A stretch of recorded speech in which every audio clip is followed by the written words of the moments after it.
మా వీధిలో జరిగిన వినాయక చవితి నిమజ్జనం రోజున ఎక్కువ మోతాదులో పులిహోర ఈ విధంగా తయారు చేస్తున్నాను. ఆవు పెట్టిన పులిహోర అండి. ముందుగా అయితే పసుపు అన్నం అయితే ఉడికించేసుకున్నాను. అలాగే చింతపండు మాకు కూడా ఉడికించి రెడీ పెట్టుకున్నాను. తక్కిన సామాగ్రి అంతా ఈ విధంగా అయితే ఉంది. ఇక్కడ ముందుగా సరిపడిన నూనె వేసుకొని వేడైన తర్వాత ఆవాలు చిటపట్లు ఆడిన తర్వాత శనగపప్పు పల్లీలు వేసి లైట్గా వేగనిద్దాం. ఉడికిన అన్నంలో ఇక్కడ ఆవు పిండి అండి. ఆవు పిండి అంటే ఏం లేదు, ఆవాల పౌడర్, మెంతి పౌడర్, ఇంగువ, ఎండుమిరపకాయలు ఇవన్నీ పౌడర్ చేసేసుకొని ఇంకా సరిపడలో ఉప్పు కూడా అందులోనే వేసుకుని కలిపేసుకోవాలి. ఎండుమిరపకాయలు, కరివేపాకు, మినప్పప్పు వేసి కలుపుకున్న తర్వాత అల్లం మిక్సీ పట్టేసుకున్నాను కచ్చాపిచ్చాక.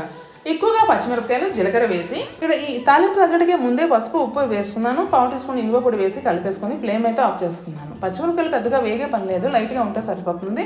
చివరిగా బ్యాలెన్స్ కోసం కాస్త బెల్లం ముక్క ఉన్నా సరే ఒక స్పూను బెల్లం పేస్ట్ అయితే వేసుకున్నాను, నా దగ్గర ఉంది కాబట్టి. ఇంకా నేనైతే ఉడికిన అన్నంలో చింతపండు మొగ్గ వేసుకొని ఈ పోపు అంతా వేసుకుని బాగా కలిపేసుకున్నట్లయితే రెడీ అయిపోయిందండి కమ్మగా ఆవు పెట్టిన పులిహోర. నవరాత్రుల్లో అమ్మవారికైనా సరే ఇక్కడ నేనైతే వినాయక చవితి ప్రసాదంగా ఇలా